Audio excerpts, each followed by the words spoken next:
所以我觉得你们当年对王一博的那种眼光还是很独到的。对，在他身上的话，确实我看到了一个优质艺人的很多的闪光点。近日综艺《姐姐当家2》里一段关于杜华与倪萍老师的对话，意外成了舆论的暴风眼。节目中，乐华娱乐创始人杜华罕见的公开称赞王一博，细数他身上的坚持韧性与对成功的强烈渴望。这番看似温情且正面的评价，却并未如预想中那般收获一片叫好，反而像一枚投入平静湖面的深水炸弹，瞬间激起了关于商业现实与谁更幸运的激烈争论。人们迅速从对闪光点的关注转向了一个冰冷而庞大的数字：王一博一人扛起乐华超60%的营收。当浪漫化的伯乐与千里马叙事撞上赤裸裸的资本依赖，这场讨论便再也无法单纯。杜华在节目中回溯了王一博出道前的训练岁月，那段被他形容为长达3年半的严苛历程的时光，在轻描淡写的转述中，其实藏着一个少年用汗水与孤独浇筑的日常。在那间终日亮着灯的练习室里，王一博是团队里唯一一个从未表达过疲惫，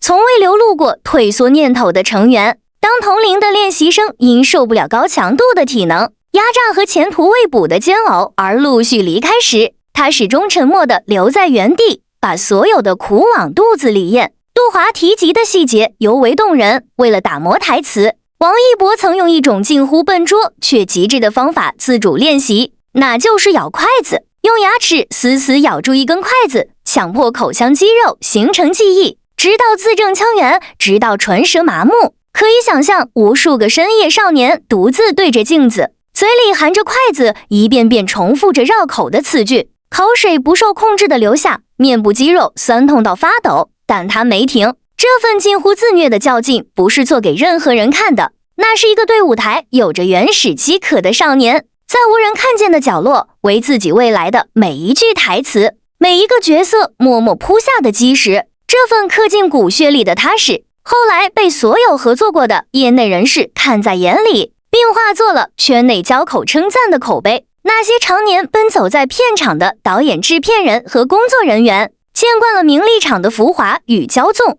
却独独对王一博给出了高度一致的评价：能吃苦肯吃苦，为人谦逊，处事进退有度。这短短10几个字，在现实而功利的影视工业中分量极重。它意味着片场纪律感极强，他从不迟到早退，候场时从不躲进房车偷懒，而是安静的候在一旁观察学习。它意味着配合成本极低，他不会因为个人情绪拖累进度，不会提出无理要求，对每一个工作人员都保持尊重。这种职业素养令导演和资方在与他合作时，不仅收获了一个合格的表演者，更积累起一种高预期型合作资产的口碑。所谓高预期，就是选定王一博，便意味着超额的稳定性与超预期的态度回报。他能够打破流量艺人常有的刻板印象，成为项目中最让人放心的那一环。在充满不确定性的影视投资里，这种确定的靠谱比转瞬即逝的热度更为珍贵。然而，杜华在节目中的温情回溯，被随后一个尖锐的问题打破了平衡：离开王一博，你能成功吗？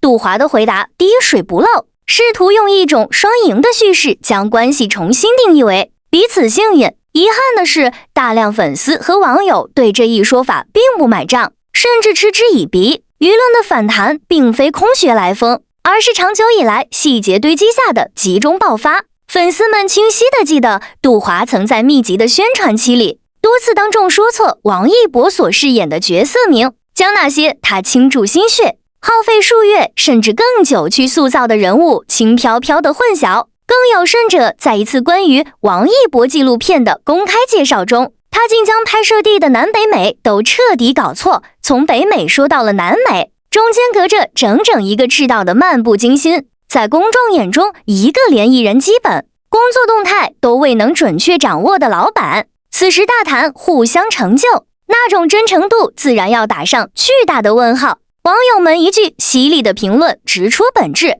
没有杜华，王一博到哪都能成功；而没有王一博，杜华的国民度将大打折扣。这话虽直白，却映照出冰冷残酷的商业现实。据乐华娱乐上市招股书及财报数据显示，王一博个人为这家公司贡献的营收占比一度超过 60%， 可以说在资本层面，他几乎是凭一己之力撑起乐华这艘大船的大半边天。杜华的幸运背后，实质是企业生命线高度系于一人之身的强烈依赖，而王一博的幸运则在抛开平台加持后，仍能看见一个全能个体独自发光的强悍轨迹。也正因此，杜华这番迟来的肯定，在粉丝群体内部也发生了剧烈的撕裂。一部分粉丝感到些许欣慰，觉得杜华在公开场合终于说了句中听的话，认可了王一博的闪光点，也算是对他过往艰辛的某种公开证明。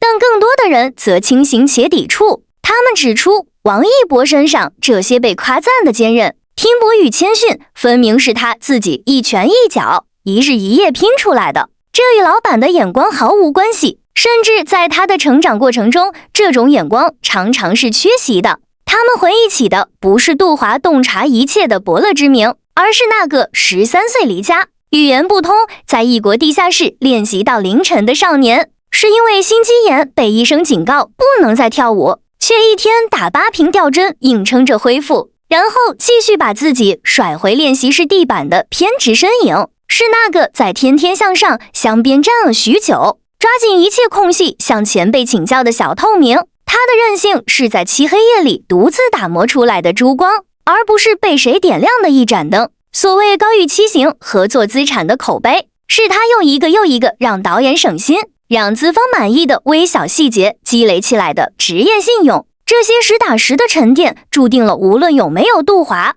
无论站在哪个平台，这束光都会穿透云层，被人看见。他的成功密码刻在自己咬过的筷子、骑过的摩托车、征服过的盐点和熬过的大夜里面。当谁更幸运的争论甚嚣尘上，或许我们应当重新审视幸运这个词的成色。对王一博而言，幸运或许只是在那个分岔路口，他恰好被选中，得以走进那扇窄门，而门后那条长达3年半